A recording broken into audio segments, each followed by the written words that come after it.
Hey guys, Captain Foley here with you today, and I'm by myself. There is no Samuel.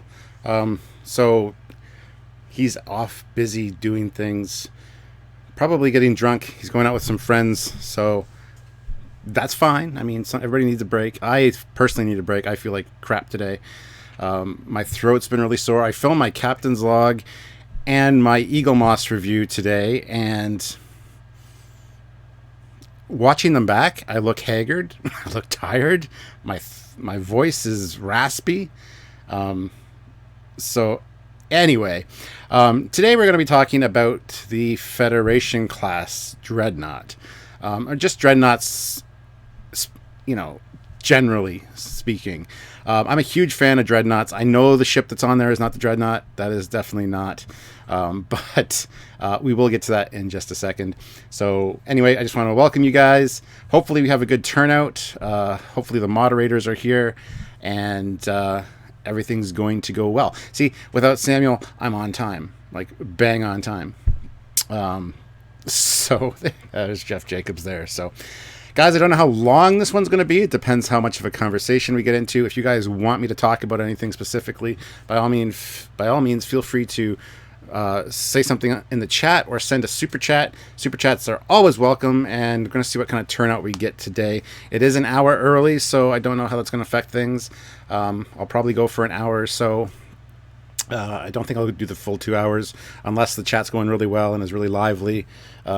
So there we have it. So, but anyway, let me do this and bah.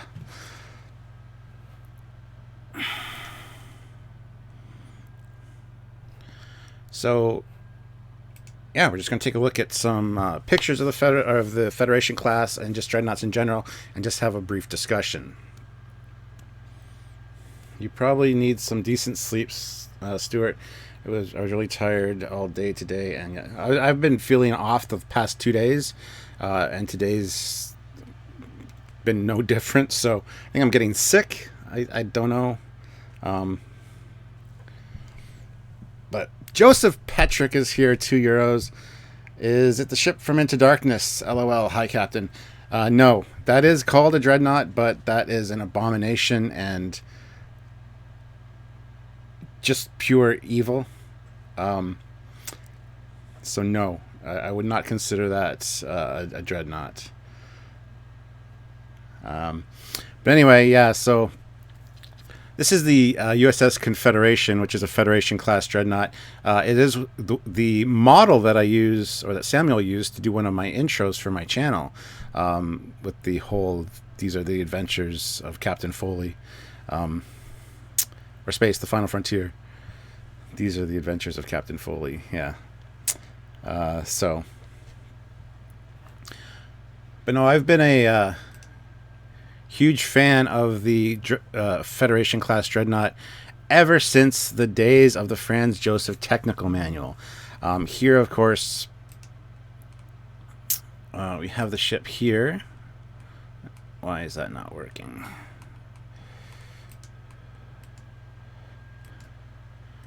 There we go. Ever since I was a kid, I have loved this design. Why is it not letting me? Hold on. Let me open with photos.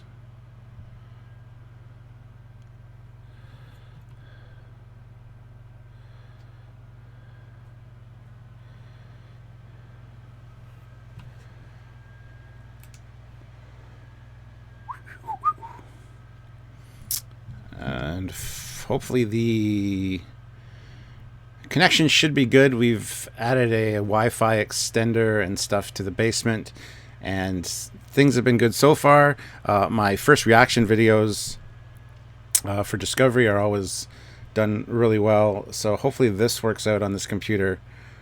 So why does it have 3 nacelles? Well, why wouldn't it have 3 nacelles? Why can't I zoom in on this? What the hell is going on?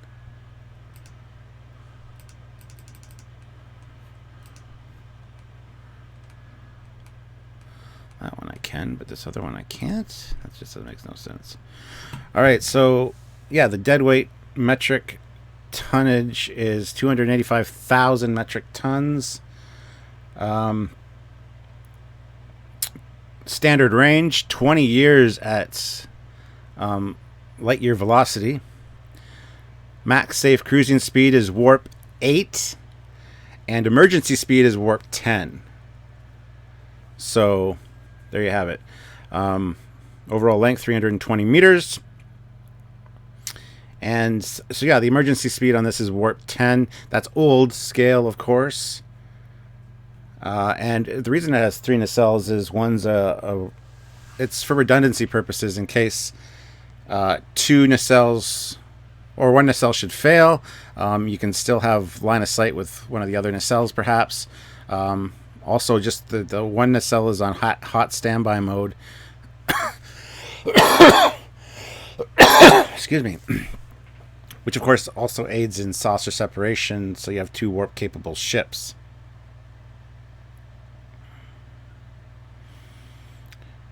Question, is there really a link between 3 nacelles and the function of being a dreadnought? I would think so, yes.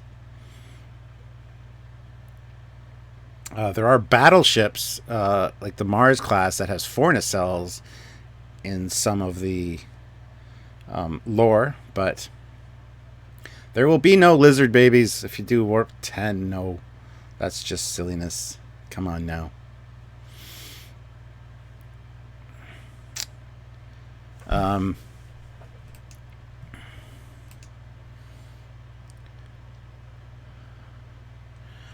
So anyway, through FASA, there are several different classes of dreadnought. There's the Federation Class, the Ascension Class, and the Komolsky Class, or the Komsomolsk Class. B Apehole or Appshole puts in $2. Love your content. Keep it up. Thank you very much. Hope to do so.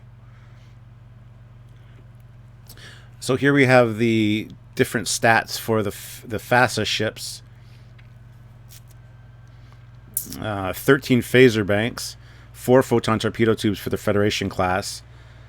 The Ascension has 11 phaser banks, no mega phaser units, and 2 photon torpedo tubes. And the Komolsky class has 10 banks, 4 or 2 cannons. Not sure what that's about, but yeah, so, and we've done an episode on the Dreadnought, one of our early Trekyards episodes, and we need to go back and revisit it because it's not the best episode because it's one of our early ones. So I'm hoping to suss that out and get a new version of that done sometime in the future. So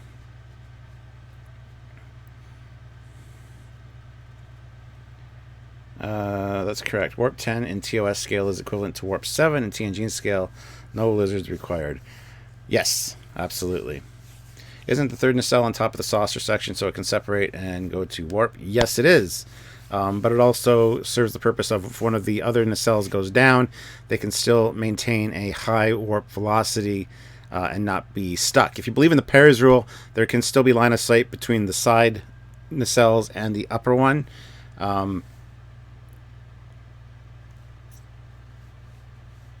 Cannons or mega phasers? Well, mega phasers were listed separately, so I would assume they're separate. What's the third nacelle? Comes in handy in battle. Can route shields and weapons through the third nacelle engine without sacrificing speed. And of course, have it as a spare in case you lose an engine. That's absolutely right. Does ship appear on monitor screen in Star Trek 2? Doesn't appear on the monitor screen, but they do mention the USS Entente, which is a Federation class ship. So yes, it's mentioned in background dialogue. Till All Our One Gaming puts in $2. Thank you. Love all you guys do. Well, thank you very much. That's greatly appreciated.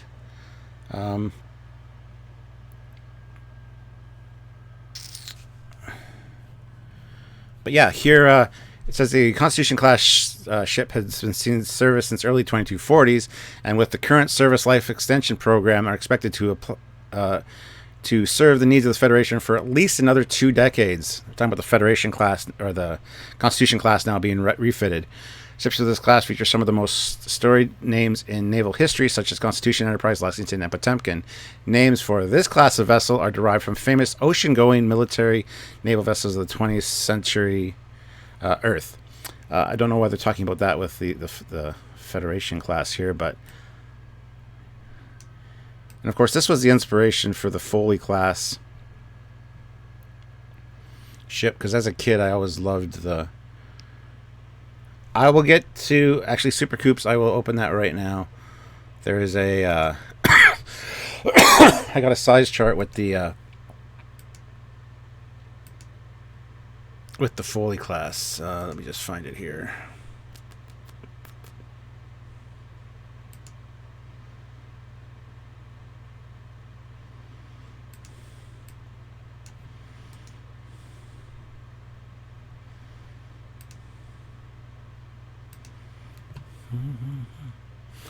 All right, so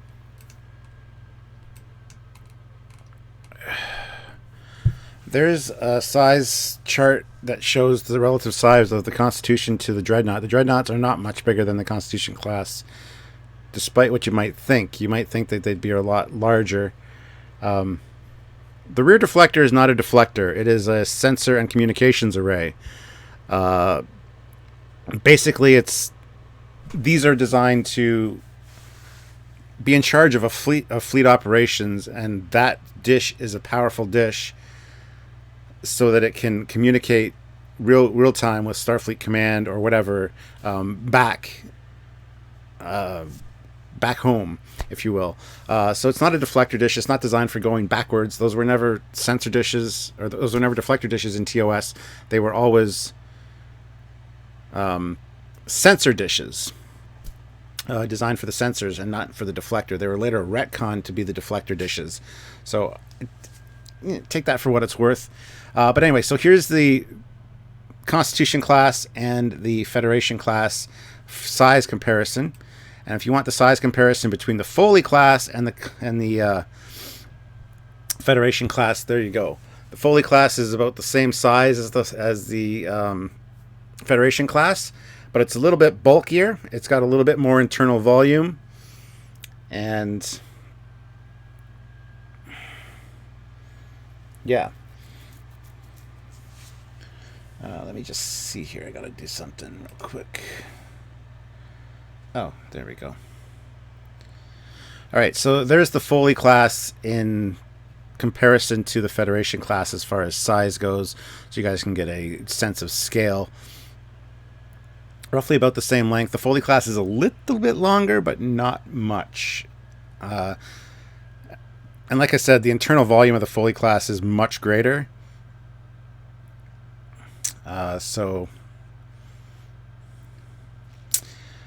Technically speaking, it's the MARA that provides the power. The nacelle creates the warp field. It is not Newton's in nature. The technology article should help explain this a little. Yeah.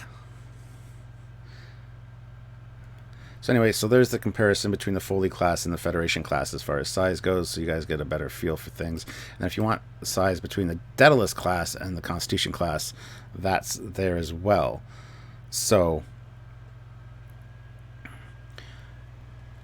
also, I kind of feel that the third nacelle on the Federation class is very much helps refine the warp bubble. A warp bubble is a bubble that you project around the ship so the ship can travel through warp.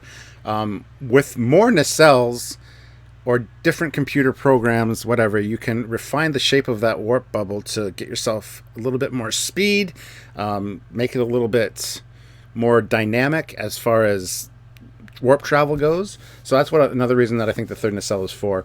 Of course, in the Federation class, it is also for saucer separation, as it is in the Foley class, even though the Foley class one is mounted at the rear of the secondary hull. If it should need to separate, it actually slides up into position, locks into the rear of the saucer section, and then the horizontal warp core that's in the base of that nacelle on the Foley class comes to life.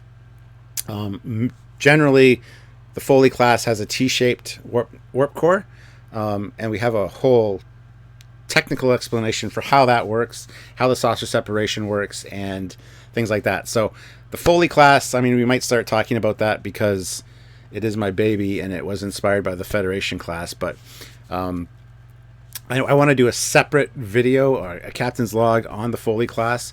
I've just re-released on my personal channel the Foley class video I did a few years ago that was called New Dreadnought on the Block.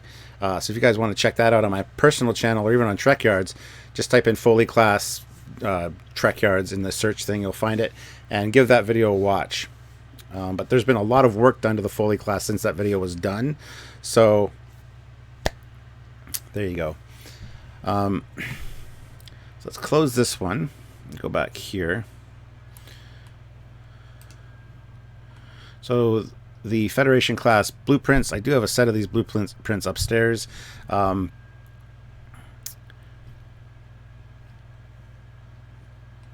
As I said, one of my favorite ships. So the Confederation.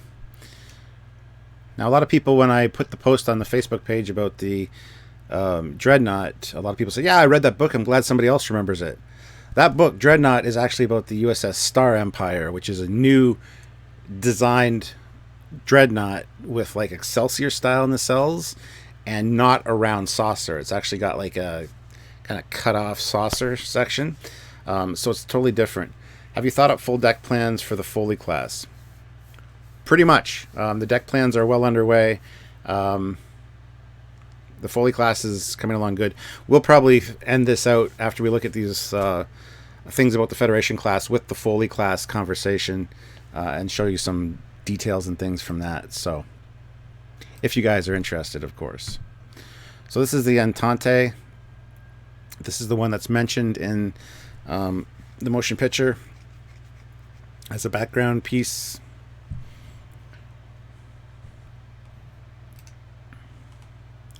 There it is again. This is from a game.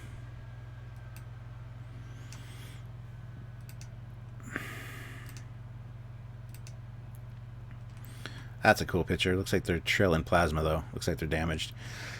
But yeah, guys, hopefully you guys are enjoying this. I don't know. I didn't have a topic for today, and I had thought Dreadnought, and then I asked the Trekyards admins, and they said, why not do something on the Dreadnought? And I'm like, okay, I'll try that. So hopefully that's something that you guys are going to enjoy. Let me just trim that a little. There we go. All right. All right, so here we can get into the nitty-gritty of the ship. Federation classified. These plans are for specific use of Starfleet personnel to familiarize them with the general arrangement of this starship. Under the laws of the Federation, unauthorized use or reproduction without the written permission of the Council is strictly prohibited. So guys, this is top secret. You guys cannot share this with anyone. Don't tell anyone that I showed you. I would lose my commission as captain. This one's actually different than what we see. This one has the bridge on top. The bridge in the actual Federation class from the Franz Joseph Technical Manual, which we'll see in a minute because we have deck plans of that one, is located directly in the middle of the saucer. On this one, this version of it, the bridge is on top and the emergency bridge is in the middle of the saucer. So we will talk about that when we get there. Here you see the 3 nacelles. And if we go down here to the deck plans, so here we got lower navigation dome, main sensor array, phaser banks, photon torpedo tubes are up top right here, which is odd. The bridge is located on top. This is the emergency bridge down here. Bizarre ram scoop. Hangar deck at the front of the ship, of course, on these.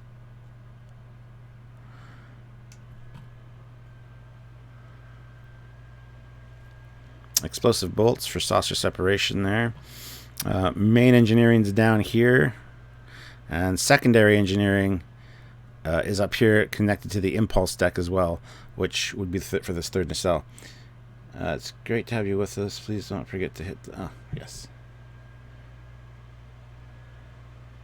What's the specific definition of a dreadnought for Starfleet? That's a very good question. I'd have to look that up. I don't know what their exact definition would be, but...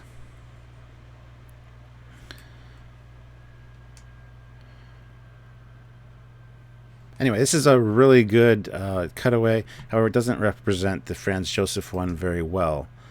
So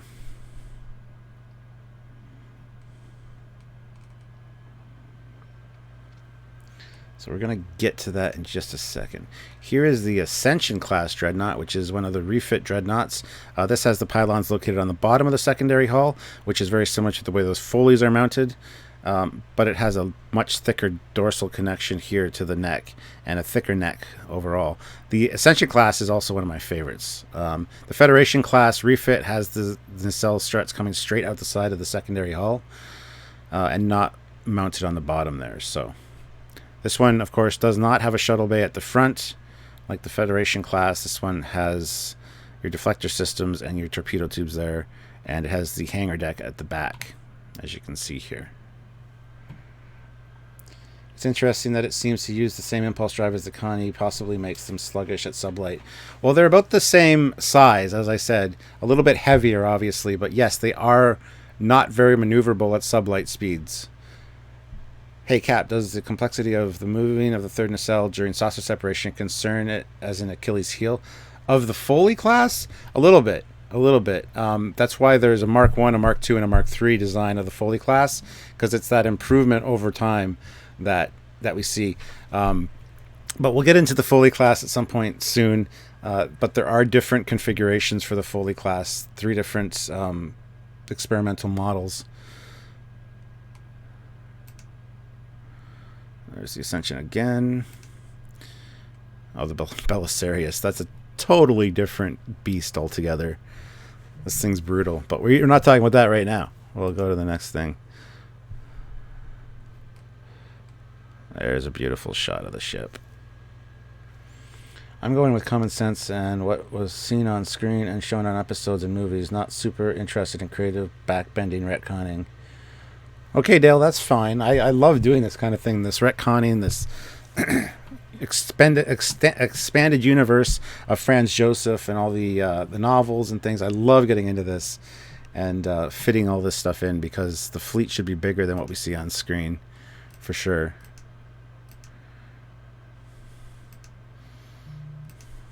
So there's the Federation class refit. See, this nacelle struts go straight onto the top of the secondary hull there. Way different than the Ascension class.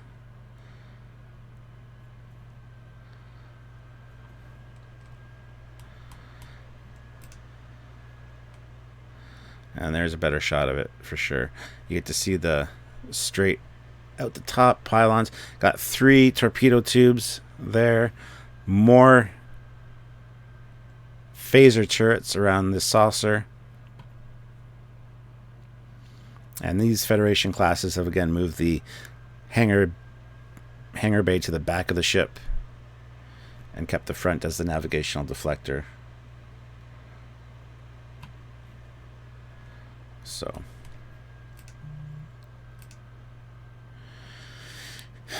this is another version of the Federation class. This is one of the refits. This has the shuttle bay at the front, as you can see,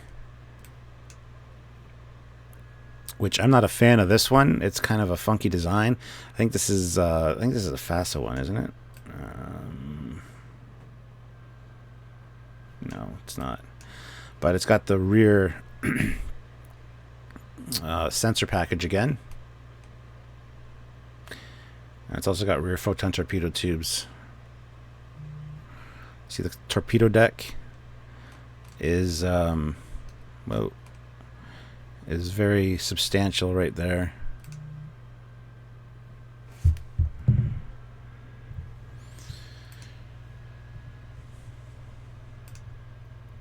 This is the USS Star Empire. This is the one that's in the book Dreadnought. It's got like a squared off saucer section and more almost Excelsior-esque designed nacelles. So this is the Dreadnought a lot of people think of. But here's it compared to the Federation class as far as size goes. Right there. You can see the new configuration of this, the more experimental design.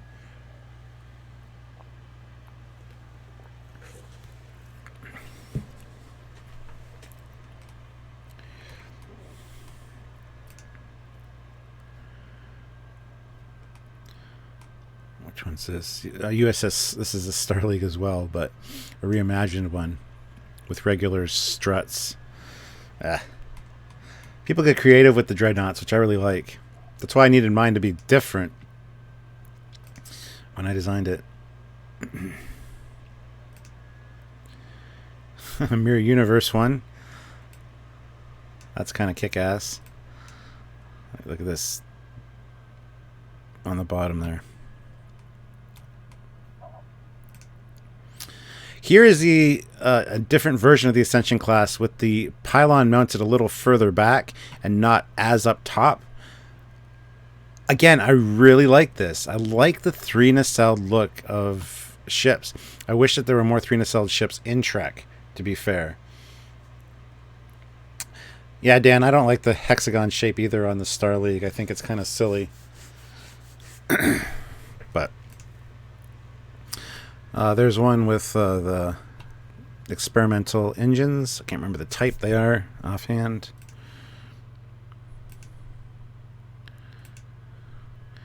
There's the Star Empire on the cover of the novel.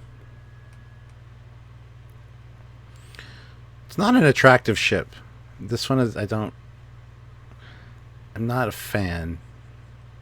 Yeah, it was squared off, Jamal. You can see it here, sort of from the. There's a square, straight edge, straight.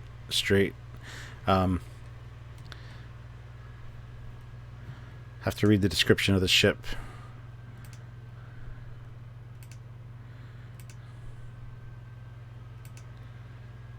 Let's see. What am I looking for here?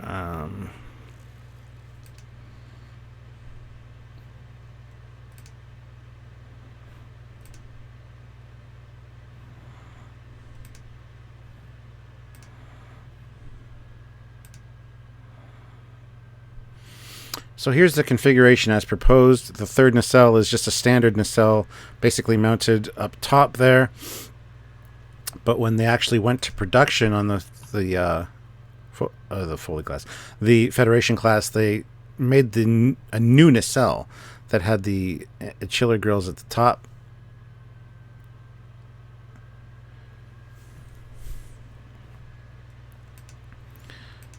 Can't see any real other changes.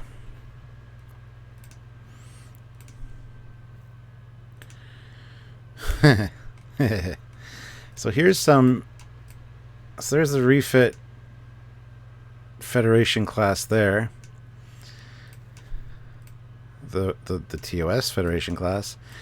A JJ Federation class, which actually looks kind of cool. I would scale this down a little bit, but. And then, of course, the Galaxy X. Just a fun picture that somebody had done up.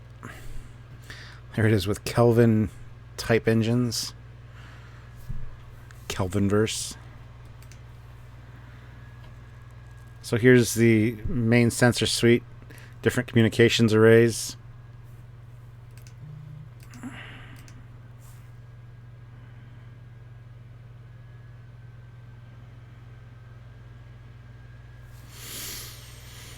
All right, so warp engine pylon assemblies. The original design of upgraded Federation class starships, this version was scrapped due to the incompatibility of the engine shaft design and its proximity to the hangar bays. This was the original configuration that they had to scrap. The modified final design for the Federation class showing the direct horizontal feed of the warp drive shafts from one nacelle to the other. So the shaft, the strut actually goes straight across the top, and the warp core feeds straight up into it. This makes for better internal configuration. And if we go to the next one, it is what we see on the Belknap and also the Foley class. Routine detachable pylon assembly of the Ascension Class Dreadnought and Belknap cruiser classes. The warp drive shaft feeds directly up into the secondary hull, where its seals can be broken and the pylon nacelle unit detached. So in case of emergency with the nacelles, you can actually... explosive bolts are installed here that could be blown away so that they can separate from the ship. Also pull out the warp core at the same time, or do a warp core ejection as well. So lots of different takes on that. This I really like. I like that look, to be fair, but the Foley class, I went with this just because it overall it looks a little bit more unique. So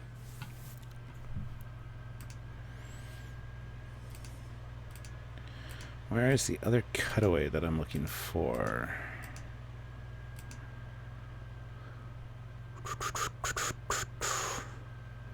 There's a totally different one. Like, look at the saucer on this. How it's like bubbly.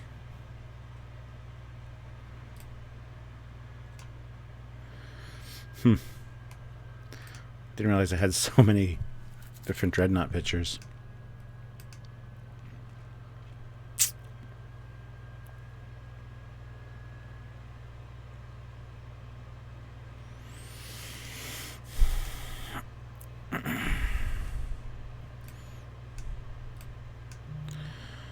All right, so specifications: San Francisco Orbital Shipyards, Earth.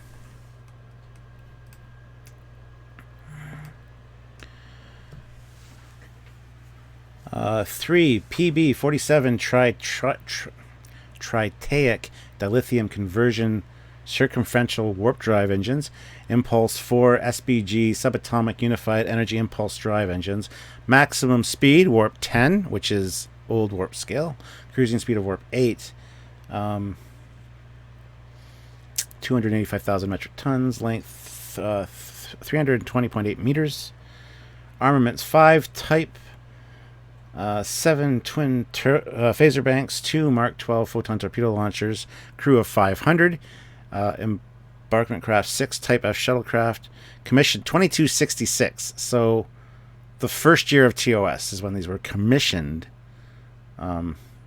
Type now withdrawn. Performance figures are in original Cochrane units in use before 2312, and 2312 is when the new TNG warp scale came into effect. So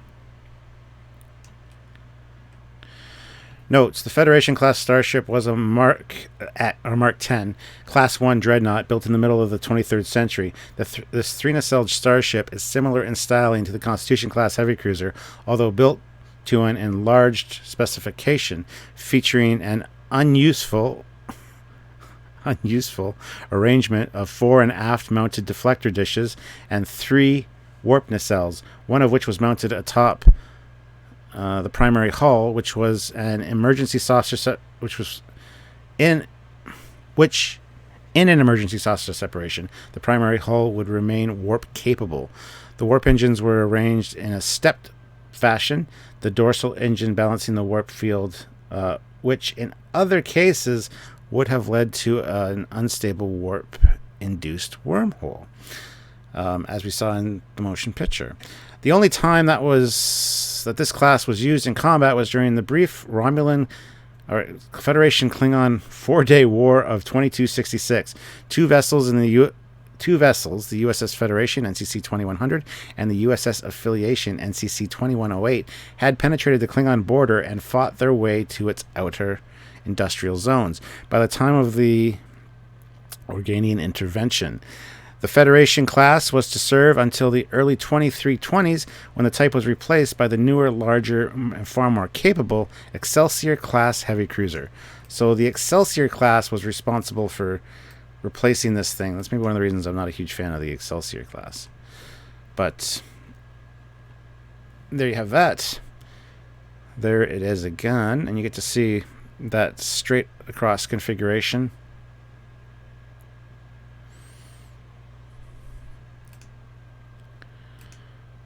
Still haven't found the thing I'm looking for. Hold on here.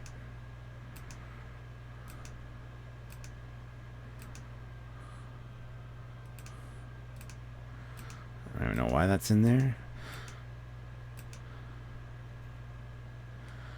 So this is a Federation class. Here they have the let's see, 2. Yeah, this one puts the emergency bridge is number 15. The emergency bridge is right in the center, and the main bridge is right here at the top. That is not how it was in the Franz Joseph Technical Manual, which we're going to talk about in a second, because I'm looking for the specific blueprints that have the bridge located in the center of the saucer. Sorry I'm missing the chat, guys. I'm kind of... If you guys want a super chat to ask me a question, that'd be cool. That way I get to see it easier. Other than that, things are flying by. I'm sorry if I missed anything or anybody's comment. I apologize. Just having fun actually looking at this. So,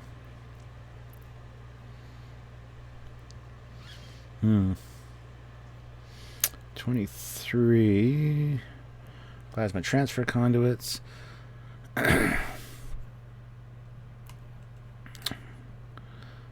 So here we get to see the nacelles.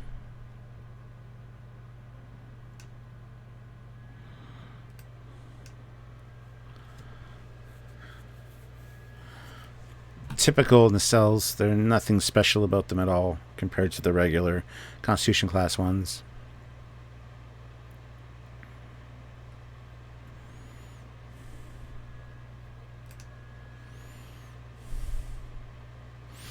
You get to see the forward-mounted shuttle bay.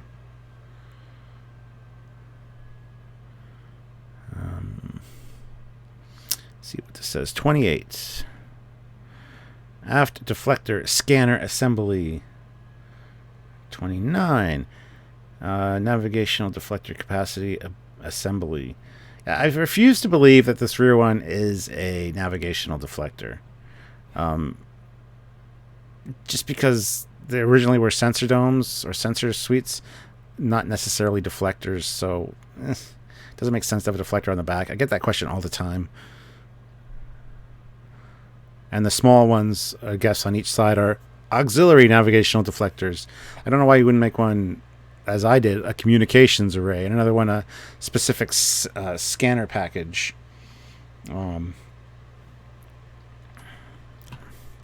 I think it's silly. These are light dreadnoughts. I have the little Starfleet Battles miniatures of these guys, as well as the standard dreadnoughts as well. But yeah, with the shovel head saucer, not a fan. Wait, can you call it a saucer if it's a shovel head? No, you can't. It's a primary hull is what it is.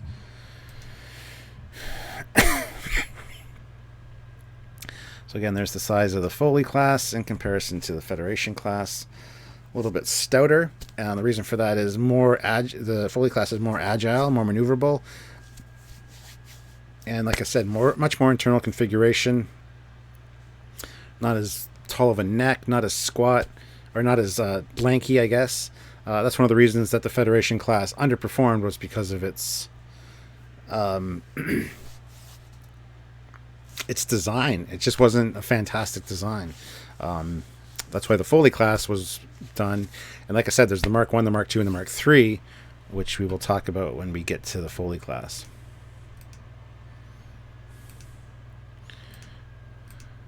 Why is this in here? What is this? I found this online and I had to laugh. The USS J.T. Kirk, NCC 701. Really? Like, look at this. It's like it's been squished. It's kind of silly.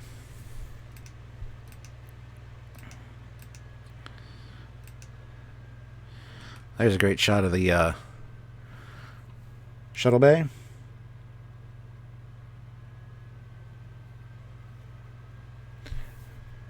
Peter, you like the shovelhead look of the primary hull? Oh, I can't. I don't. I call it a spade. Well, a spade's a spade, right?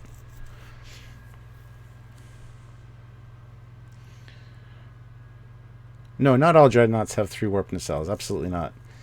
Um,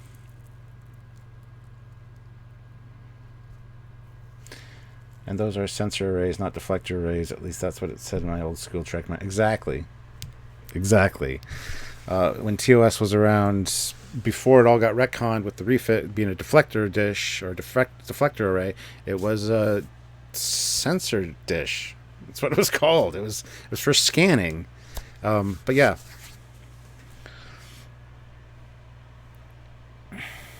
Anyway, sorry. Oh, Saladin. Saladin. All right. So here we go. This says, the Dreadnought program began with a very logical rationale. Use existing Constitution class components to create a starship with different capabilities while eliminating the research and development expense of a clean sheet design. Designers also believed that the state-of-the-art in multi-engine control systems had progressed to the point where the inherent instabilities of a 3-nacelled warp drive arrangement could be overcome. They were, however, unfortunately wrong on both points. It could take another generation of starship design heritage before the 3-nacelled warp drive arrangement could be considered technically reliable and therefore financially justifiable. And that's all these concerns that they had with the Federation class that are brought up in different side canon and stuff are addressed with the Foley class. That's one of the reasons. Saladin. Yes, Carlo. I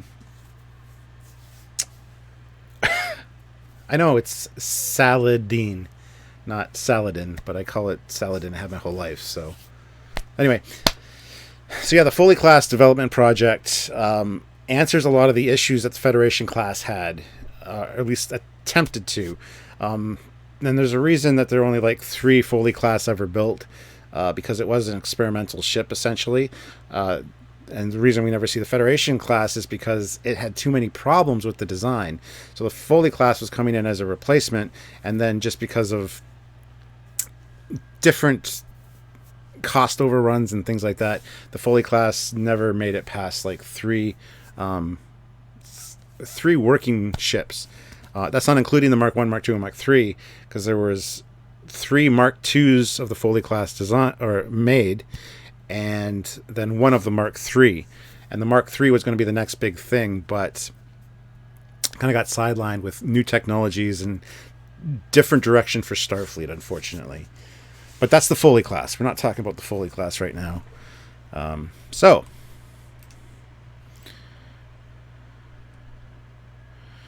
So only 2 Federation class starships ever left dry dock. The first was the NX 2100, which was based on the Constitution class components. The second, also based on the same components, varied greatly in the primary hull design.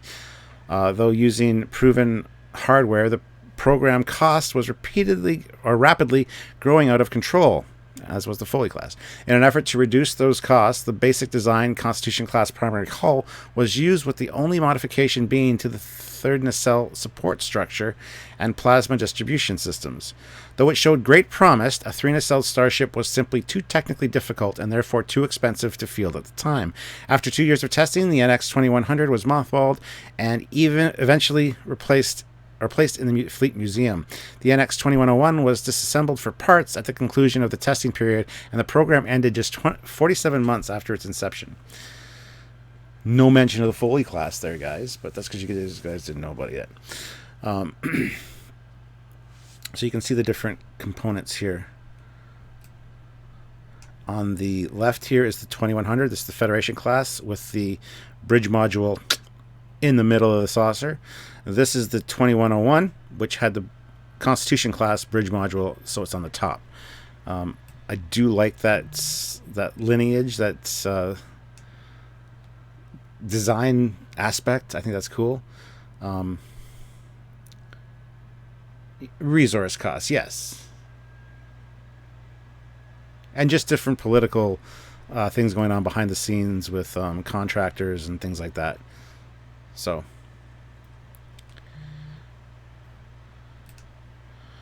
and there you see it again. You see the Constitution class base design, and then the original Federation class design, which is really neat.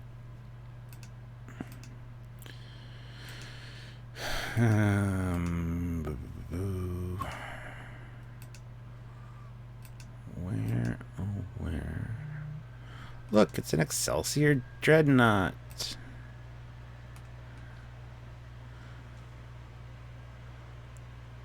It's kind of ugly. They need to like add some support here, extend the neck back, make a few different changes to this for sure. Foley class must have been Section 31. It was indeed not Section 31, no.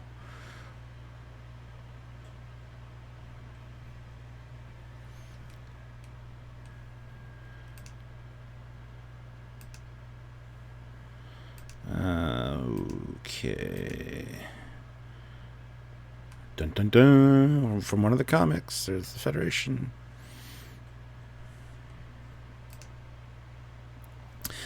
Ah, yes. The Federation class had a holographic projector that could project sensor decoys of itself or various other ships, so that it looks like there's more of a fleet coming to kind of scare off enemies. Holographic projection system. It's all in our Trekyards, episode on the Federation Class Dreadnought. We really need to redo that. I really am looking forward to rewriting that, and plus we need to write one on the Foley class. I think you guys will really enjoy that. There's one in dry dock. Bum, bum, bum, bum.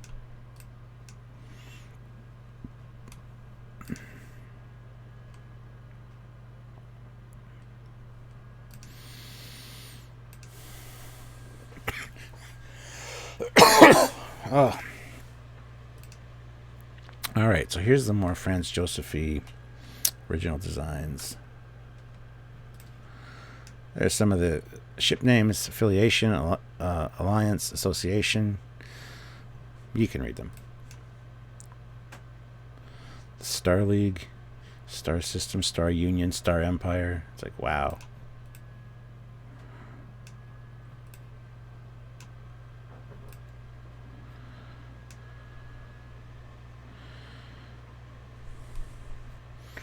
All right, so this is what we're looking for here. So 1 captain, 1 executive officer, 6 helmsmen, 4 yeomen, 1 chief navigator, 3 navigation officers, 6 navigator enlisted, or ensigns, sorry, 3 ordnance officers, 30 ordnance specialists for 55, science officer, total 160 for those, laboratory techs, doctors, blah, blah, blah. Total 500 crew.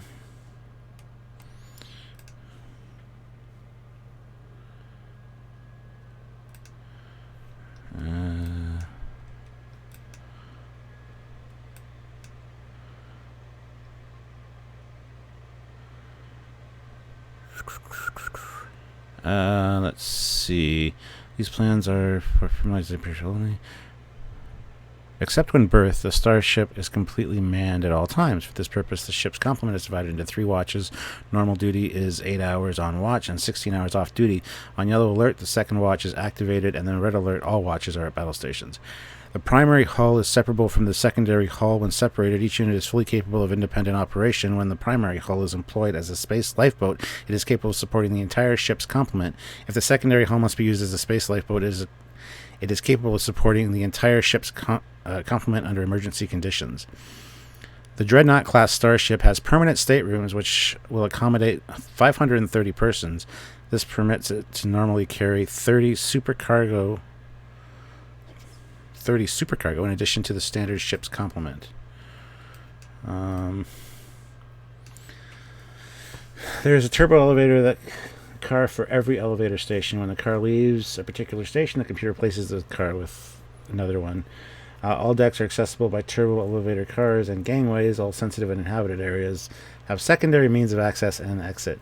All deck and built-in gravity, anti-acceleration, and anti-radiation force fields that are also individually built into each turbolift car. Environmental suits are made in 3 sizes: small, medium, and large, and are capable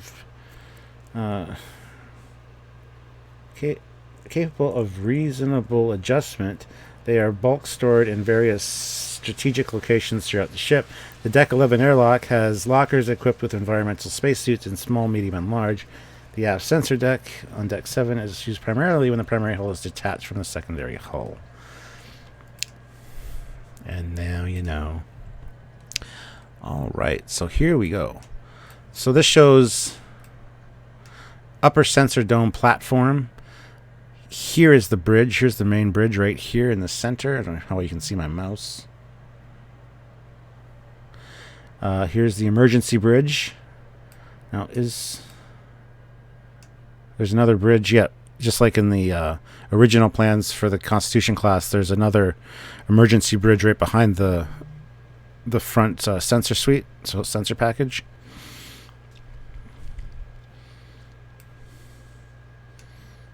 Ooh, this one has a pool too.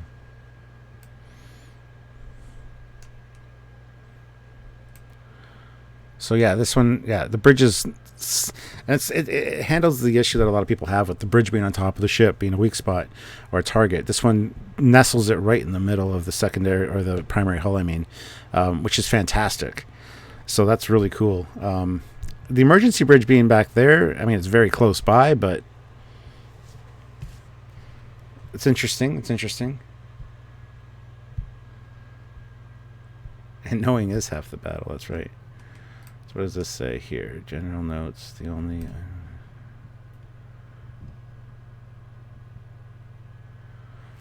Dreadnought class starships are equipped with a cloaking device receptacle. The dematerialization module needed to complete the system is assigned to those ships which may have cause to need it. The system is to be used for only emergencies due to the drain on ship's power.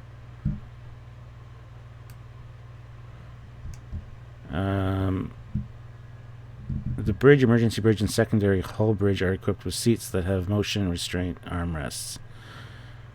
Motion resistant armrests, sorry. Refer to the Starfleet Technical Manual for operating procedures and updates. So that's really cool, actually.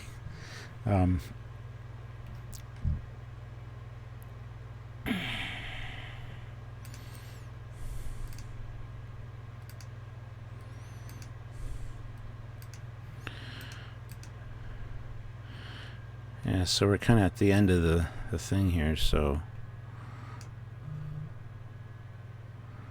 Photon torpedo banks.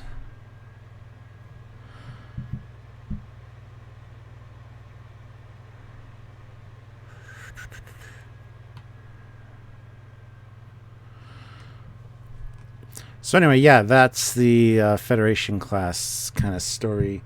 Only 2 were ever launched. A cloak and holograms. Yes.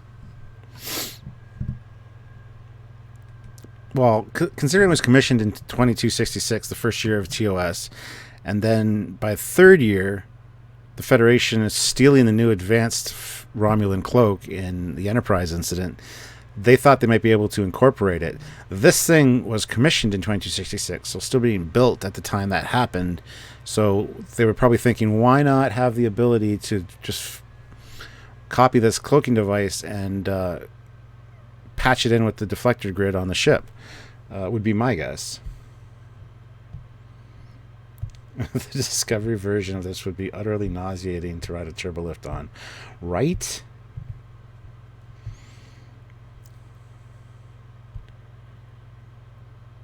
Yeah, the nacelles are not the engines. I get it. I've had that argument myself.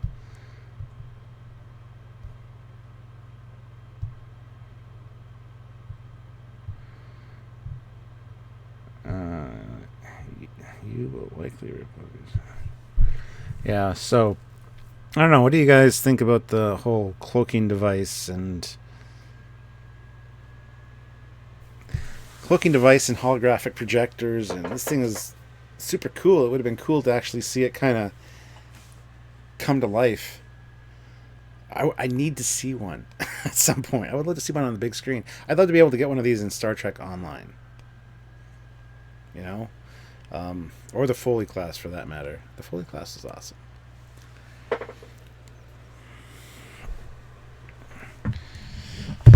Just a second, guys. I have to answer a text here.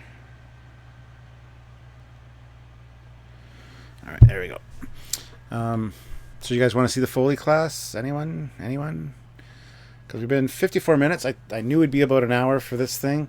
But if we want to go a little bit longer, we can. I can probably start talking about the Foley Class a little bit. But otherwise, I'm going to wind it down because hour earlier, I mean, we're 100 people short. But then again, it's not me and Samuel. So, and 3 super chats. Foley Class has less of a neck, much less of a neck. That's to make it squatter, more maneuverable, less strain on the structural integrity field.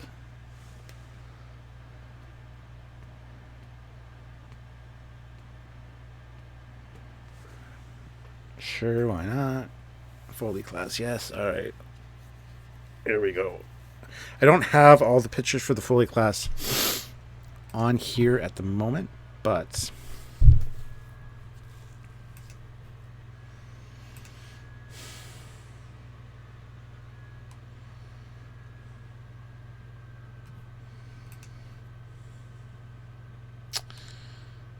let me just pull those out.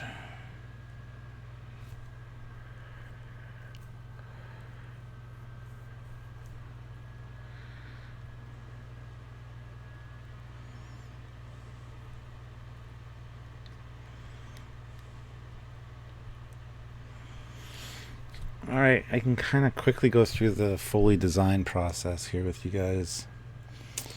Open with. So there's the Federation Class and the Mark I Foley. This is the Mark I. It's got a totally different design than the Mark II. At first glance, it might look similar, but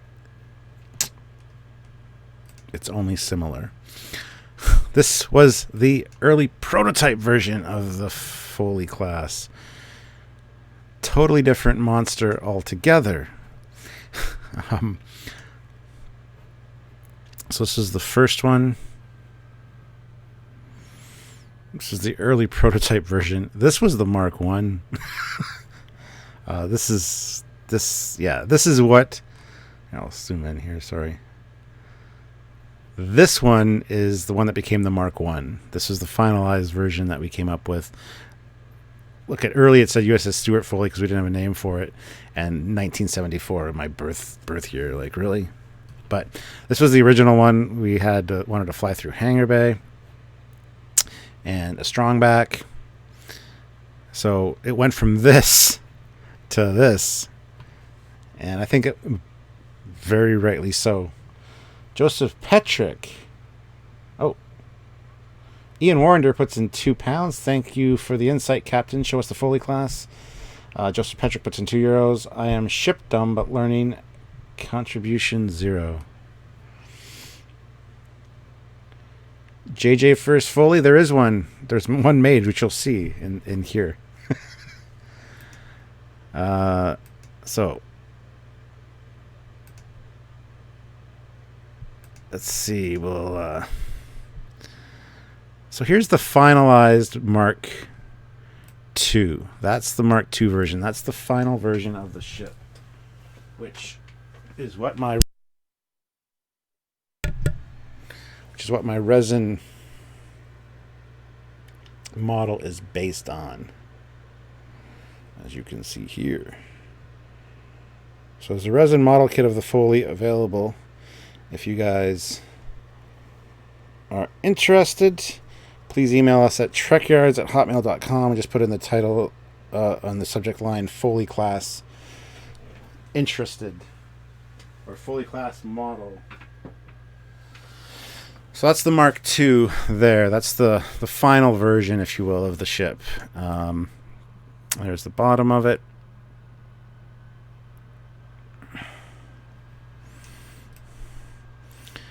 and the top of it.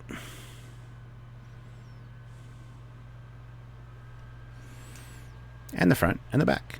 And it's loaded up. I mean, we've got 2 photon torpedoes on each side of the shuttle bay. These are also photon torpedo launchers in the saucer. More submarine style, as you can see from the bottom here. And there's also 2 rear-facing ones as well. So she's covered. There it is in saucer separation mode. No, it's not. What is this? This is the early Mark III design. Hold on. Okay, rear. So there's the Mark III.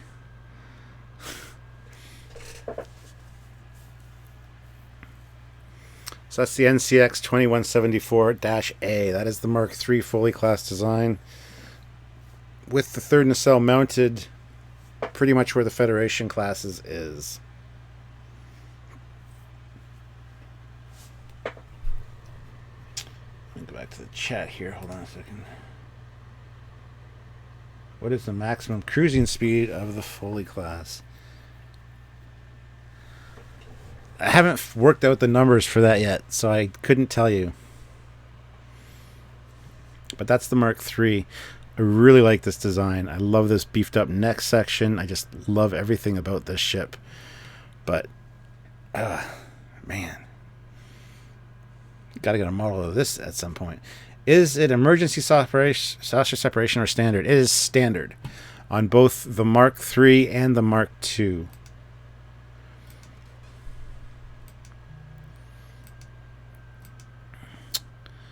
Let me...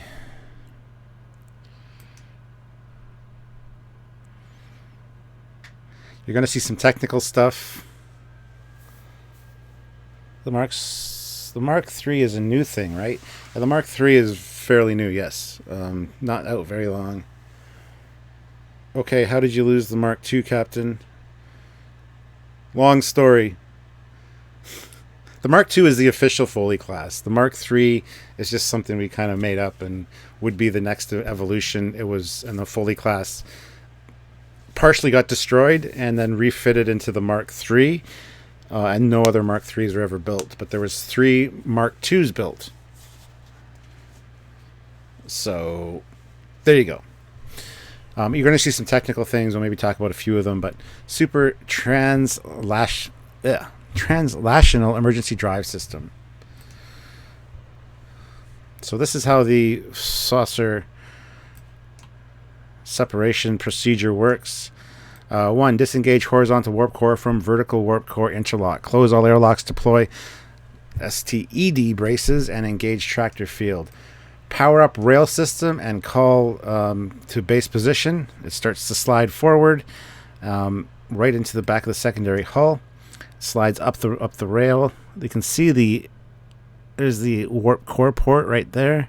That's where the warp core that's in the center part here connects into, and then it powers on full power to separate and take the saucer with it. Transfer to incline rail rise STED whilst monitoring tractor field. And by the way, STED, guys, stands for Super Transitional Emergency Drive System. It was named before Star Trek Discovery came along, so I don't want to hear any STD jokes. But anyway, then establish STE interlock and power up horizontal core. Transfer all power supply requirements to horizontal core. Transfer to STED nacelle. Close airlocks and disengage hull interlocks. I'm thinking of changing STED into something else because I don't want any association with STD. Fire the saucer separation thrusters, engage impulse engines, and clear drive hull. And establish safe operating distance and resume flight. So they're both warp capable, and they can be reattached without the use of a space dock. There's some of the internal configuration. Here you can see the T-style warp core. It does actually... It can connect. This supplies extra power if needed for reinforcing shields or auxiliary power to whatever. This is the main warp core, of course. It feeds out to the 2 primary nacelles. So here's the T core drive. There's the attachment point. Secondary core, beta, integrated core to saucer power transfer, fuel unit, and control management interface. Saucer to core matter transfer conduits, matter antimatter intakes, T-core power output coupler, magnetic compressors, blah, blah, blah. And the ejection bay on the bottom. So there's the primary warp core, and then the secondary one up here, which this one becomes the primary once it attaches to the primary saucer section. Let's go, Voltron Force.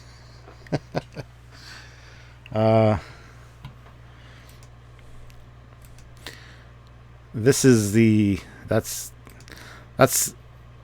the emergency bridge. Here we see some of the internal configuration. There's been a lot of work done for the internal configuration, which we'll talk about at some other point.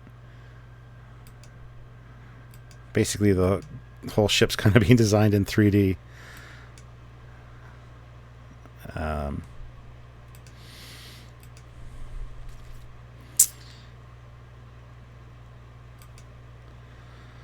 So there's one of the decks, or 2 of the decks, sorry, has a fly-through shuttle bay that attaches the front shuttle bay to the rear shuttle bay. They're on different heights, as you can see. The back one is higher, but the front one's lower. But there's also pass-through for stuff should need be. Also cargo capacity, things like that.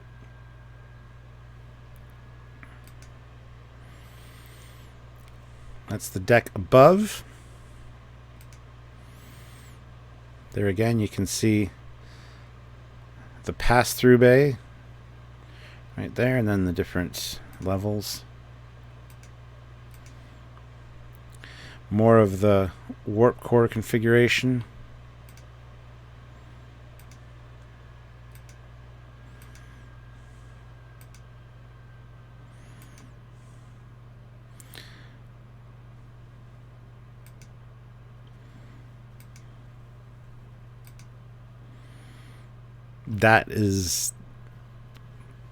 This was originally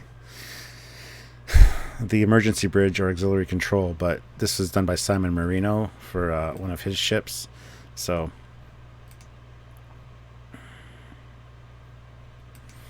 hold on, that's not it. There we go.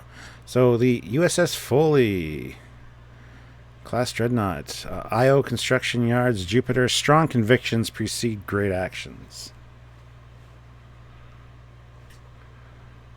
We'll get to Captain Foley's quarters in just a second.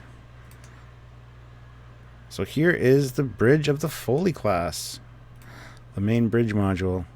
This isn't finished yet. There's actually a part that gets added in a second. Hold on, I'll get to that.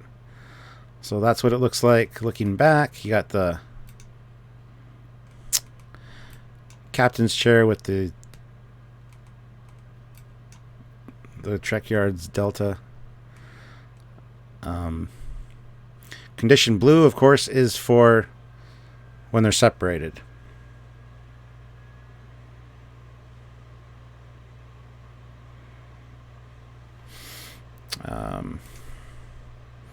There's me in front of my chair. Look at that. That's fancy. There's the bridge lit up.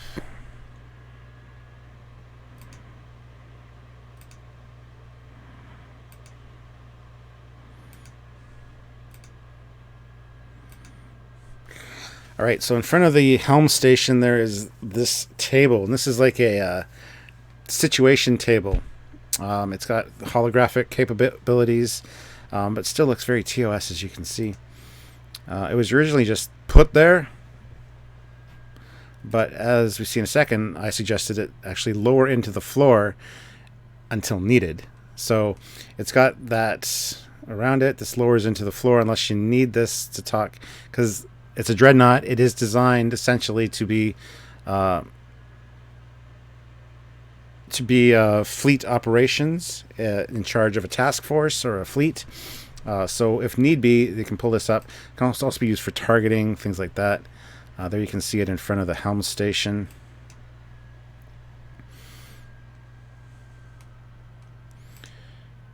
There's red alert. So normal, red alert.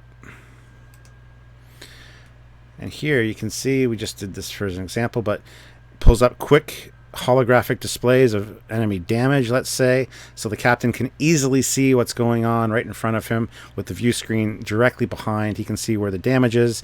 He can have things rotate. He's very much aware of what's going on because of that holographic display table. So there's the back of the bridge. Foley Class there.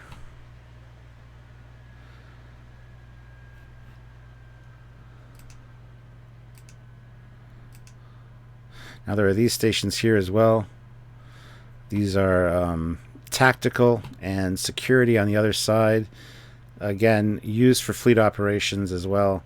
This can also be used as a transporter to control the main transporter room.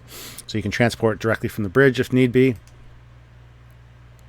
can see the stations. There's one here and one here. And there's a Klingon on the screen. It's red alert time. Whoop, whoop. How comfy is your bridge share? Is it better than Kirk's?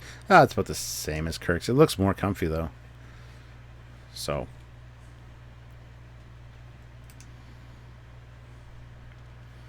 Here we have Captain Foley's quarters. These are on deck. I think they're on deck 4. Yeah, they're on deck 4. Right outside. There's a turbolift right outside. So here's the main entrance to Captain Foley's quarters right here. There's this main sitting area, general living space. This is my office. So straight out of my living room, I can go into my office. I can also go straight into my office from the hallway if I want to talk to somebody. This is like my ready room kind of thing. This part here is like, on this side, there's food preparation, a little bit of a bar, relaxation, like couch thing over here. And then it goes into my quarters over here, like my sleeping quarters. So not quite finished yet, but working on it. See, there's a green girl in my quarters waiting for me to get off duty. There's another quick sketch of the quarters.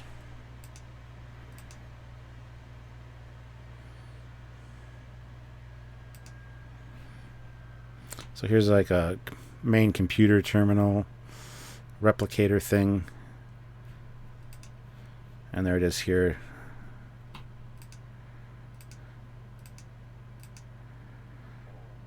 Back to the shuttle bay.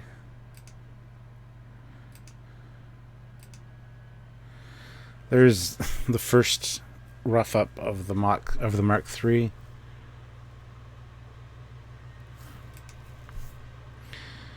There's one they were learning 3D design, so they did it in they started doing a video on making the Foley Class.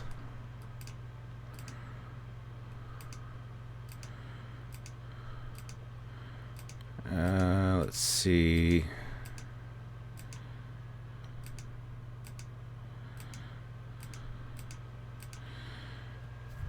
Just refinement of shapes.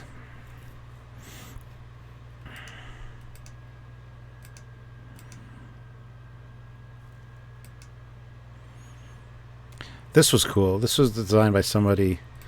This was the original prototype version, but they put a double bay at the front of the ship. And then we decided that it could be like a fly-through and fly-around bay if need be. And that's kind of what breathed life into the whole fly-through bay for the other class. This was going to be the original configuration. And I actually kind of like that look. Right there. So that might still become something else. That might become another ship design that I work on.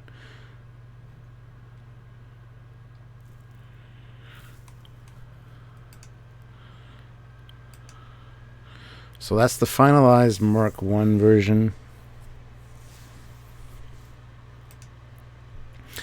Then there's the Mark 1 with different engines.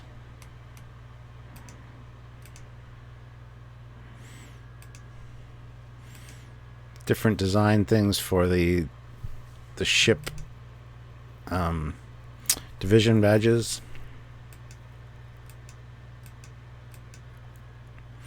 The original motto for the ship, in a time of peace, the wise man prepares for war.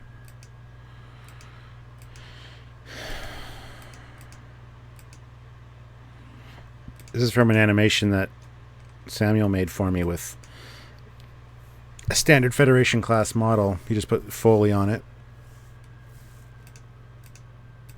And I meet Captain Kirk. If you haven't watched this video, it's on my personal channel and the Trekyards page as well. So there's more of the original design. So here it is in comparison to the Federation class. The original Mark 1 was a little bit smaller than the Federation class, as you can see here. So there's the Federation class, and there's the original Mark 1 Foley right there. So a little bit smaller than a Constitution class even.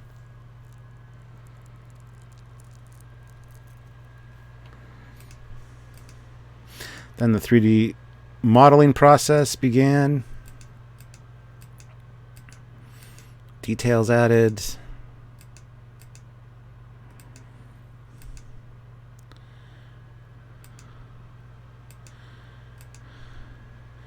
And there's the Mark 1 model, which we're actually going to see in a second compared to the Mark 2.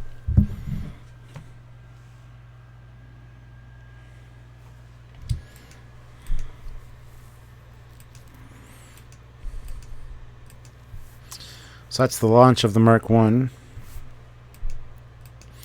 Another video done by Barry Chapman, who did the 3D modeling for me.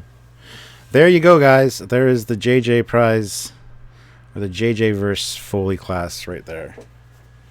It actually looks really good.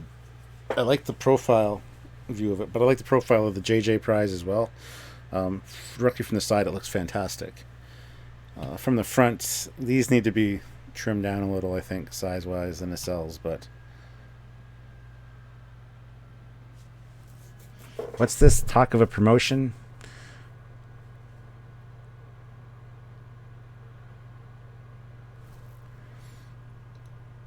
So there's the JJ version of the Foley class. Then we started doing some refinements to make the Mark II, me and Barry Chapman.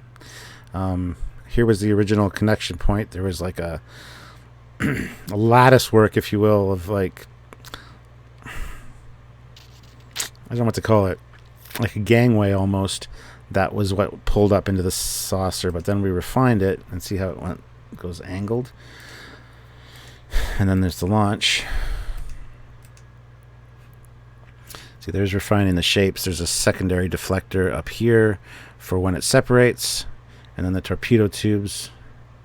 So that's what it originally looked like, kind of like a. It didn't fit with the flow of the ship.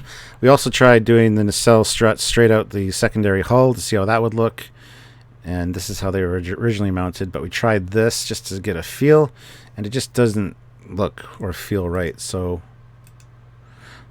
there it is. We moved that from up here to down along here. So it pulls the whole thing up and then slides into place. There's a big channel or groove for it in the second, or in the primary hull there. See it as it goes up and locks into position. Still looks like a little bit of a weak spot for me. I need to kind of maybe do some refinement there, and then it separates. Here you can see it again.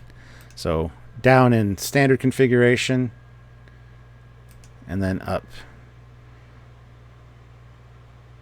Does it have a window for a view screen as well? It does not, because that is remarkably stupid. Again, just more refining of the shapes, pulling things back a bit. There's the two separated modes. There is a bridge module right there for the for the assault part of the ship.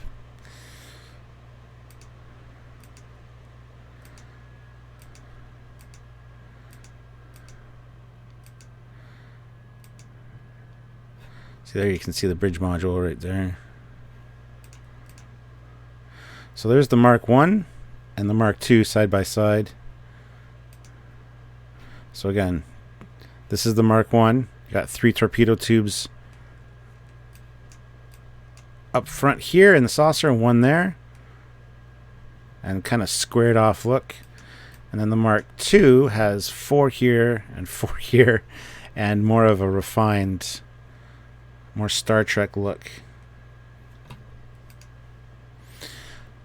Again, so here's the Mark 1, here's the Mark 2.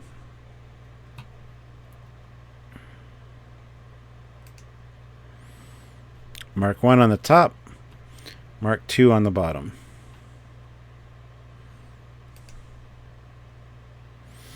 And then there's this configuration which Bill Krause came up with, where there's like a ramp that's installed on, and then it just slides up, which I actually really like. Maybe should have gone with that, but wasn't sure I was going to separate. It just seemed a little too bulky, so.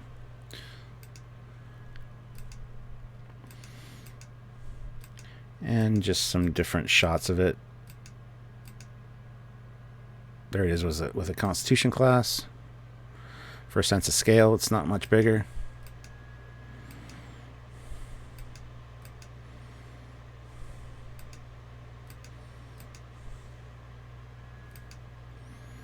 And here's the kind of step-by-step of it moving into position, locking in.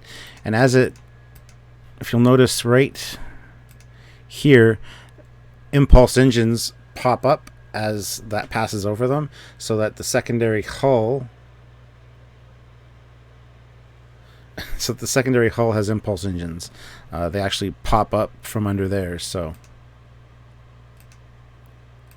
Then it takes off and does its thing. Working on a refit version of it right now, which I really like. To me, the saucer could be a bit bigger. Okay. I'm happy with it the way it is, but is there only one nacelle on the top part? Yes. But here's some of the refit early looks at it. And somebody on DeviantArt actually had started making their own Foley classes, which is cool. This is one somebody 3D printed. I was going to send me, he never did. There's the Mark II. Early Mark III idea. There's some high resolution ones of it. Hold on, those are washed out. There we go. And these were used to create the molds for the Foley Class model resin kit that I have, which is 1/1000th scale. So these were the 3D. They took the 3D model we had and refined it and up-resed it, added detail to it, and did a fantastic job. So it's got quite a bit of detail in that resin model kit, if you guys are interested. I don't even know what's going on in the chat. Are you guys actually still talking about things? I volunteered to be the bog cleaning lady. Where does it connect to a warp core? You missed that part. There's a T-shaped warp core. The main warp core is right down the middle of the secondary hull. And in this part that slides forward, there's a horizontal warp core that forms like a T-shaped warp core when it's connected. But when it separates, it locks itself off, slides up, and locks into the engineering room on the primary hull to then become fully active. And therefore, the primary hull has an active warp capacity when it's separated. So there you go. There was a few names that I'd come up with. I wanted the NX one. I thought the NX for the Mark 1 should be NX 1974 instead of 2174 when I changed it. But Cerebus, three-headed dog, Chimera, a mashed together creature. The Eravada, which is like a, I think it's a 3-headed elephant god. And then we're going to go with the Hydra, but we kind of scrapped that one. So here's more of the internals. There's a lot to look through. The ship's really gone through a lot of work. Here it is right before it separates. You can see it locked in there. This does look like a structural weak spot, but I don't know. There's the secondary hull when it's separated. That's a mean looking ship there. I love that. Looks kind of funny from the front and the back. That's it from the bottom, and that's it from the top when it's separated. You can see where the main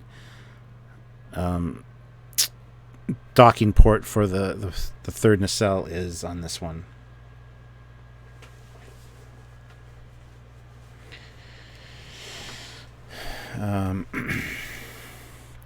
And there is the primary part.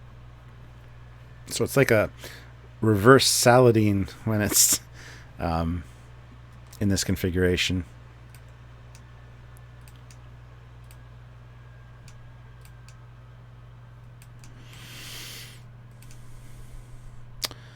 More deck layouts.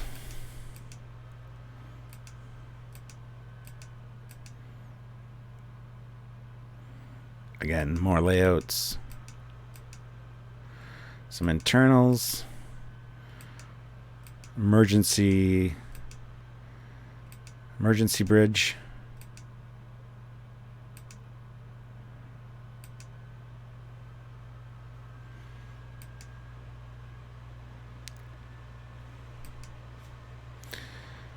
An early version of the captain's chair. This one we decided to put in the emergency bridge right there. There's also a ladder right behind, so the captain can get up via ladder if there's no access to the turbo lifts.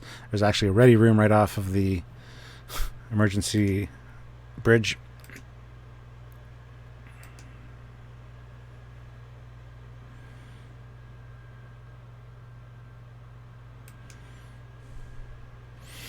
So here's the emergency bridge layout.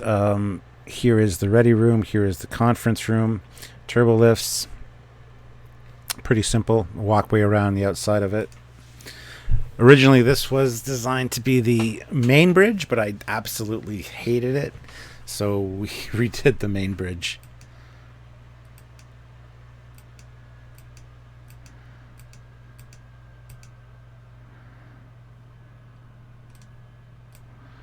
There you get a sense of the saucer layout. So yeah, that was the original main bridge idea. This is the separated mode. The guy's gonna do up some FASA statistics for me. He's just getting the sheets ready, so there's that. And there's the fully assembled mode, if you will.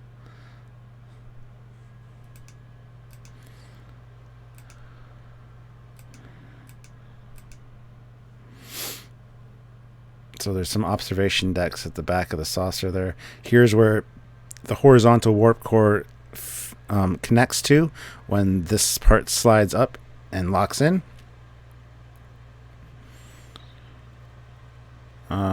Secondary engineering center, impulse engine control rooms, computing, simulation, research planning, aft vantage point, chief engineer's office, and the main control for the separation sequence. So here's the vertical core. The horizontal core is in here. It's connected via this, which gets disconnected when it needs to separate, obviously. There's the Mark III. I absolutely love the Mark III. I love the nacelle up here, but I didn't want to have the Foley class have the nacelle attached to the saucer like that because everybody would say, oh, you just stole the Federation class design. I wanted it to be different, so that's why I put it at the back. And then later I thought, damn it, the Galaxy X has it at the back, so whatever, can't win.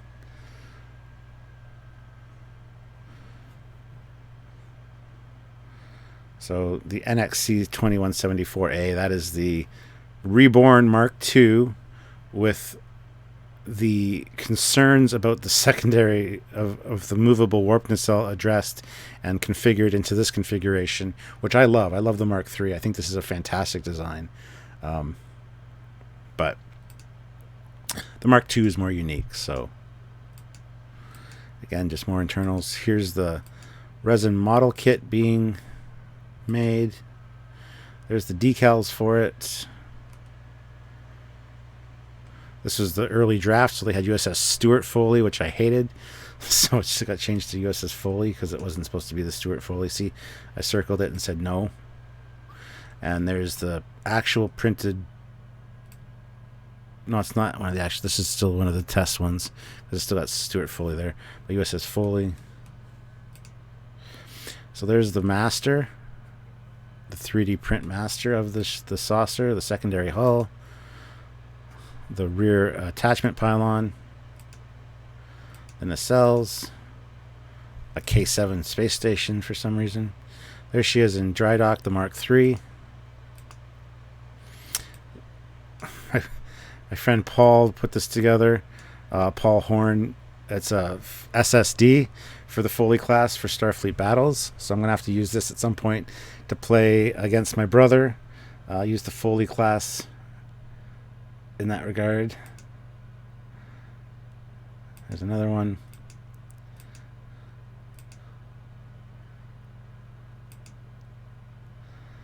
Here's the Mark I. I hate that picture. Web of Silence. This was done by Dave Metlislitz. He did this, the Web of Silence, with the Foley class, which looks fantastic.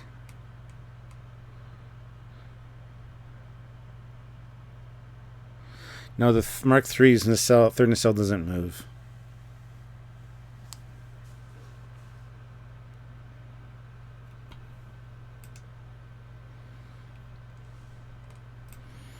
There's some of the DeviantArt ones that were done.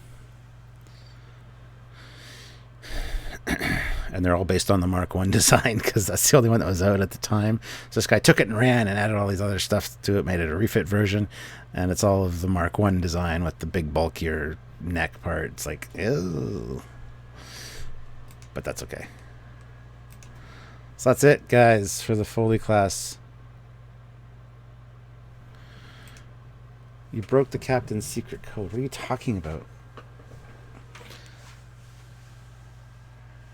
So yeah, if anybody has any more questions or want to super chat, the super chats have been really underwhelming today, guys. I'm kind of upset about that. But I think we went an hour early, so that might have had some influence on it. Plus, it's just me. There's no Samuel. I understand that you guys enjoy talking to Samuel more. I get it. It's fine. But so if you want to ask me questions, go ahead now before I go, because I'm going to be going soon. Well, Raj, why don't you buy the Foley class model kit? All you have to do is email trekyards@hotmail.com and put in the subject line Foley class model kit.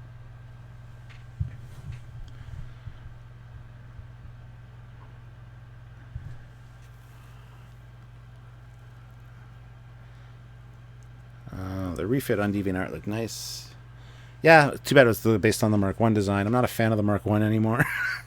The Mark II is where it's at, and the Mark III. Oh, I love the Mark III. But the Mark III was just, it's only one ship that has that configuration. They were going to build others, but it just never came about. Sad, sad state of affairs. Well, I guess I got some animations you guys might want to watch.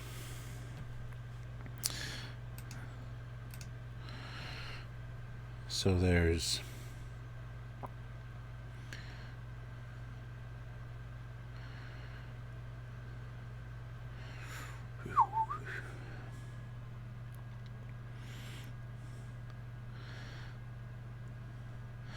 We'll go with this one first.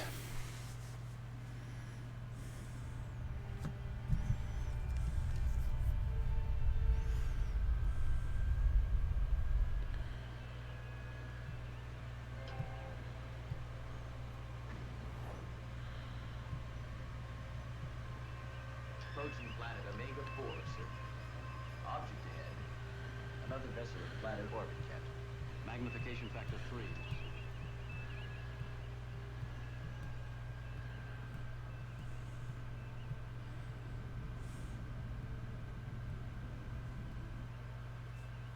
to contact.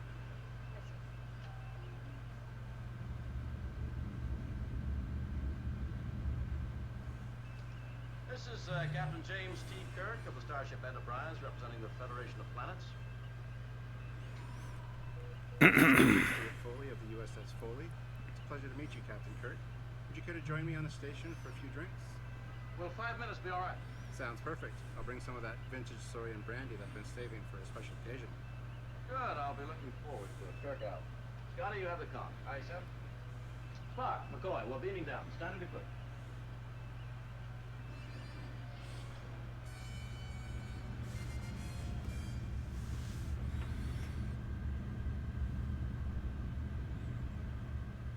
So that was done by Samuel as a gift to me. The Meeting of Legends is what he called it. So there's that one. There's this one.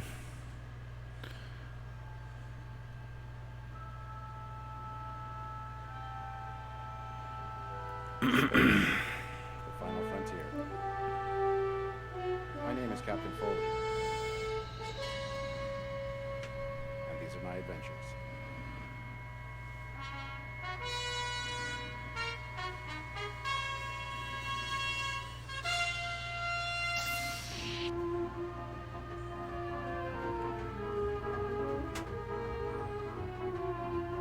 Super Coops puts in £2. Hey Captain, a small donation just because. Why not? Well, thank you very much.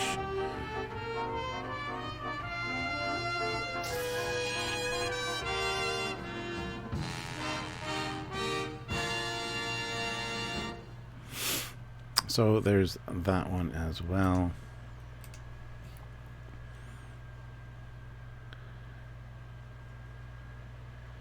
There's so many other ones. I don't want to play them all for you, but there's this one, which is the... Which one is this now? Hold on. Oh, the Mark II and the Mark III side by side, even though they're the same ship.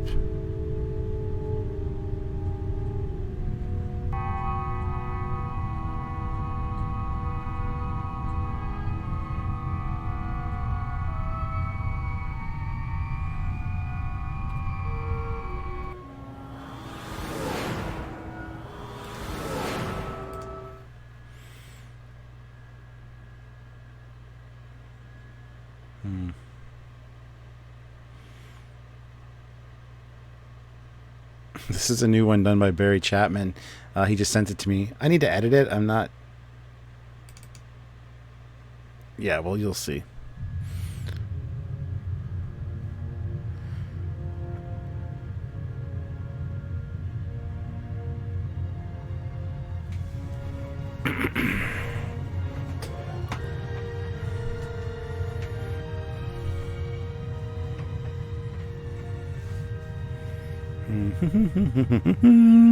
Space Dock, this is the Starship Foley, ready for docking maneuvers.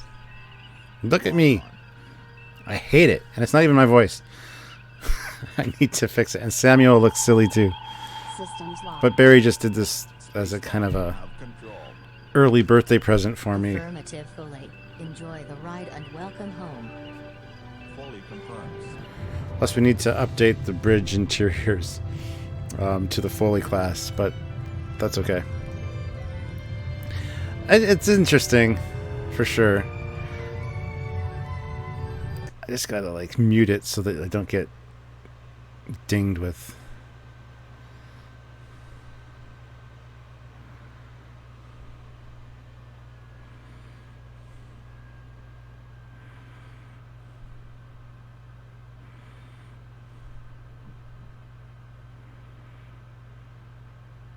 Well, would you look at that?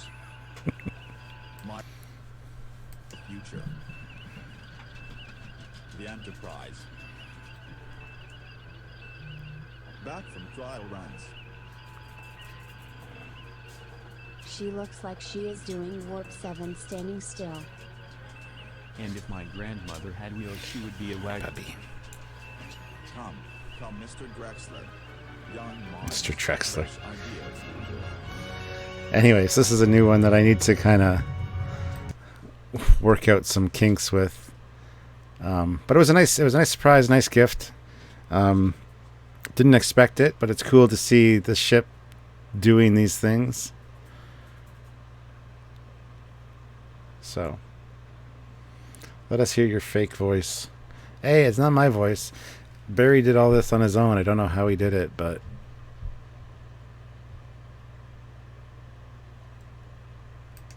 Aye, sir. Moorings activated. All systems standing by. So there you go. Hopefully that doesn't get copyright flagged. Hey, look, it's Michelle. Here's the saucer separation sequence. Music doesn't match the situation, but this was an early test.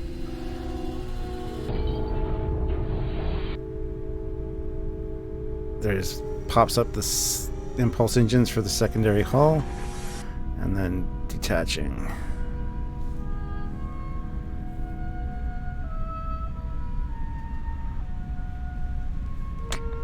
So, pretty simplistic. We need to get more complex animations done, but I'm really digging them. It's fun to see your ship doing things like, here's the Foley Class at warp.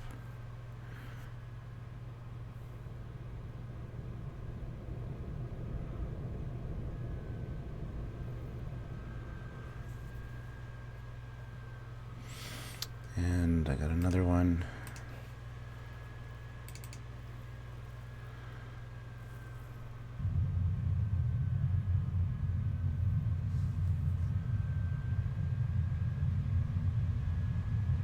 So anyway, I need to get more animations and stuff done, but I'm really enjoying what I got.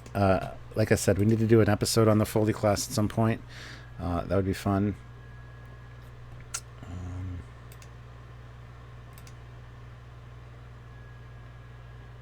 Fantastic. Entering space dock, yeah.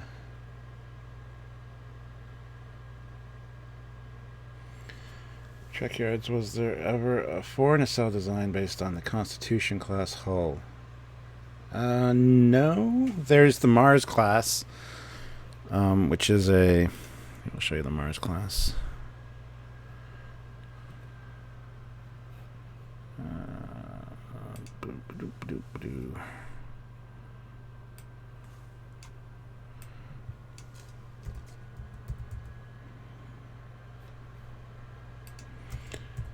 Which is a battleship,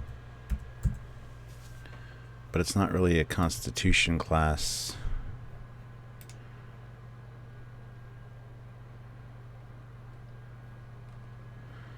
And there you can see it there. There's another view of it.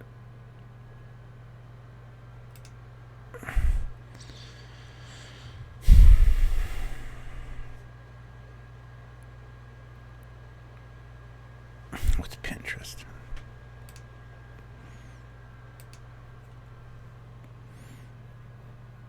Pinterest. But yeah, other than that, I don't think there's one based on the Constitution class at all.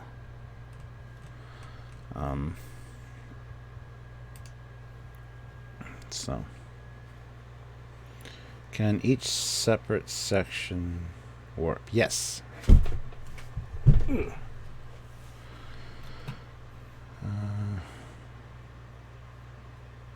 I am currently designing a TOS Heavy Dreadnought class right now. Don't know what the size limits for how big I could go. You can make it whatever you want. I mean, just don't make it JJ sized.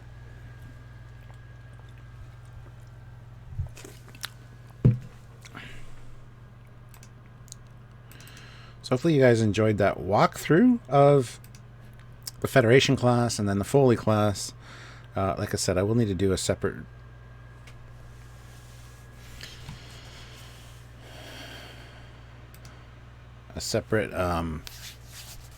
live, perhaps just on the Foley class specifically.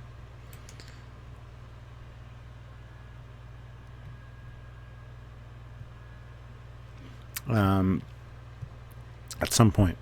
or we need, well, Samuel and myself will be doing a full episode on the Foley class at some point for sure. We just need to, I need to get a better 3D model built, much more high detail, and then Samuel can edit it and do work his magic on that. So that I'm looking forward to. Can the top section also land on planets? I mean, never really thought about it. Possibly.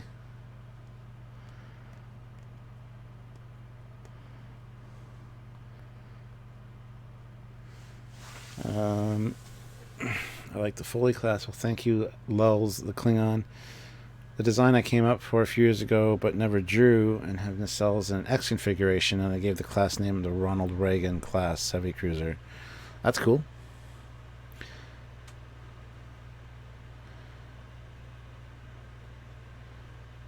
Oh, so we're at the end of the stream? Yes, we are. We are at the end of the stream. We'll call it quits now, and hopefully you guys enjoyed it. Thank you very much for tuning in. Thank you to everyone who super chatted and all the viewers out there.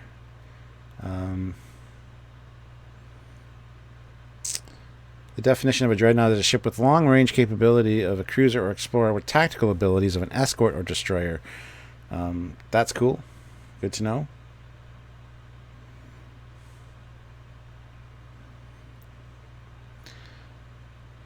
But anyway, guys, I'm going to call it quits. Thank you very much for watching and joining me. It has been a pleasure, as always, to talk with you guys. I hope you enjoyed the live stream. And again, thanks to everyone that super chatted, everyone that showed up, and just talked in general. I appreciate it. So anyway, guys, I am out. I will talk to you later. Bye, everybody.